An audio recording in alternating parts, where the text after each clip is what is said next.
ఈరోజు ముఖ్యమంత్రి గారు కొడుకు పెద్ద ఎత్తున గూగుల్ పేరిట పెద్ద ఎత్తున మార్కెటింగ్ చేసుకుంటున్నారు. అది మనం అందరం కూడా చూస్తున్నాం. ఇది ఒక చారిత్రాత్మకమైనటువంటి ఘట్టం అని, నా 45 సంవత్సరాల చరిత్రలో ఇది గొప్ప అనుభవం అని వారు చెప్పుకుంటున్నారు. సరే, వారి మార్కెటింగ్ విషయంలో మనం ఎవరో సాటిరాము, దాని జోలికి పెద్దగా వెళ్ళను నేను. ఈరోజు తండ్రి కొడుకు ఇద్దరు కూడా గూగుల్ పేరిట గూగుల్ వచ్చేస్తుంది. ఎస్, గూగుల్ వస్తుంది. గూగుల్ డాటా సెంటర్ వస్తుంది. డాటా సెంటర్ ఏర్పాటు చేయమని తప్పలేదు, స్వాగతిస్తున్నాం. కానీ డాటా సెంటర్తో పాటు వాళ్ళ తాలూకా ఒక డెవలప్మెంట్ సెంటర్ కూడా పెట్టమనండి విశాఖపట్నంలో. కమిట్ చేయండి వాళ్ళని. ఒక 20,000 మందితోనో 10,000 మందితోనో ఒక డెవలప్మెంట్ సెంటర్ కూడా విశాఖపట్నంలో పెట్టమనండి. పెడితే ఒక 10,000 మందో 20,000 మందో ఐటీ ప్రొఫెషనల్స్ ఈ ప్రాంతంలో ఉద్యోగాలు చేయడానికి వస్తే అప్పుడు ఈకో సిస్టమ్ అనేటువంటిది డెవలప్ అవుతుంది.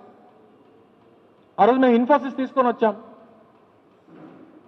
ఇన్ఫోసిస్ కమిట్మెంట్ 10,000 మంది ఎంప్లాయ్మెంట్ చేస్తామని చెప్పి ఇనీషియల్గా 1,500 2,000తో చేస్తామని. ఈరోజు ఆ 2,000 మంది పనిచేస్తున్నారు ఇన్ఫోసిస్లో. సో ఇన్ఫోసిస్లో ఎంప్లాయీస్ డెవలప్మెంట్ సెంటర్ పెట్టింది కాబట్టి ఈరోజు ఇన్ఫోసిస్ కార్యకలాపాలు ఇక్కడ జరుగుతున్నాయి కాబట్టి ఆ రోజు మేము టీసీఎస్ని రిక్వెస్ట్ చేసుకోగలిగాం. ఈరోజు టీసీఎస్ కూడా వారు ఆపరేషన్ స్టార్ట్ చేయడానికి రెడీ అవుతా ఉన్నారు. సో మీరు గూగుల్ తీసుకొస్తున్నాం అని అంటే గూగుల్ డాటా సెంటర్ వస్తుంది తప్ప గూగుల్ డెవలప్మెంట్ సెంటర్ వస్తే ఈ ప్రాంతంలో ఆ ఈకో సిస్టమ్ డెవలప్ అవుతుంది తప్ప గూగుల్ డాటా సెంటర్ వల్ల ఎంప్లాయ్మెంట్ జనరేషన్ అవుతుంది అనేటువంటిది అది అవ్వదు అనేటువంటిది అందరికీ తెలుసు. అది మీరు కూడా కమిట్ అయ్యారు. 87,000 కోట్ల రూపాయలకి వచ్చేటువంటి ఉపాధి 200 మాత్రమే అని చెప్పి మీరే చెప్తున్నారు. సో మా తాలూకా అపీల్ ఏంటంటే, ప్రజల తాలూకు అపీల్ ఏంటంటే, ఈ ప్రాంతంలో యువత తాలూకు అపీల్ ఏంటంటే, మీరు ఏదైతే ఎంత ఫెసిలిటీస్ ఎన్ని ఇన్సెంటివ్స్ మీరు ఈ సంస్థకి ఇస్తున్నప్పుడు అదే గూగుల్ సంస్థతో మాట్లాడి ఒక డెవలప్మెంట్ సెంటర్ ఒక 10,000 మందికో 20,000 మందికో ఇక్కడ ఒక సెటప్ చేయమని చెప్పి మా తాలూకు రిక్వెస్ట్. మీరు 500 ఎకరాలు ఈ సంస్థకి ఇస్తున్నారు. ఈరోజు అనకాపల్లిలో కొంత ల్యాండ్ ఇస్తున్నారు, ముడసల్లో కొంత ల్యాండ్ ఇస్తున్నారు, తరువాడలో ఆనందపురం మండలంలో కొంత ల్యాండ్ ఇస్తున్నారు. రేపు పొద్దున సబ్మెరీన్ కేబులింగ్ ల్యాండింగ్ స్టేషన్ దగ్గర కోస్ట్ కానుకొని బీచ్ కానుకొని ఒక 15 ఎకరాలు 20 ఎకరాలు ఇస్తున్నారు. సో డిఫరెంట్ లొకేషన్స్లో ఇస్తున్నారు. సో 25 ఎకరాల్లోనూ 30 ఎకరాల్లోనూ ఒక డెవలప్మెంట్ సెంటర్ పెట్టమనేటువంటిది ఈ ప్రాంత ప్రజలు కానీ రాష్ట్ర ప్రజలు కానీ వారి తాలూకా అపీల్ని ఈరోజు ప్రభుత్వం ముందు పెడతా ఉన్నాం. దీనికి సమాధానం చెప్పమని చెప్పి కోరుతా ఉన్నాం. దీంతో పాటు ఒక డాటా సెంటర్ ఏర్పాటుకి పవర్ రిక్వైర్మెంట్స్ సహజంగా 1 గిగావాట్ డాటా సెంటర్కి గంటకు కావాల్సింది 10 లక్షల యూనిట్లు గంటకి. నేను చెప్పేది గంటకి అంటే 1 million units per hour 1 gigawatt develop data సెంటర్కి. ఈరోజు మన విశాఖపట్నం నగరం అంతా కలిపి అంటే జీవీఎంసీ పరిధిలో గంటకి ఎన్ని యూనిట్లు కాలుతున్నాయో తెలుసా మీకు?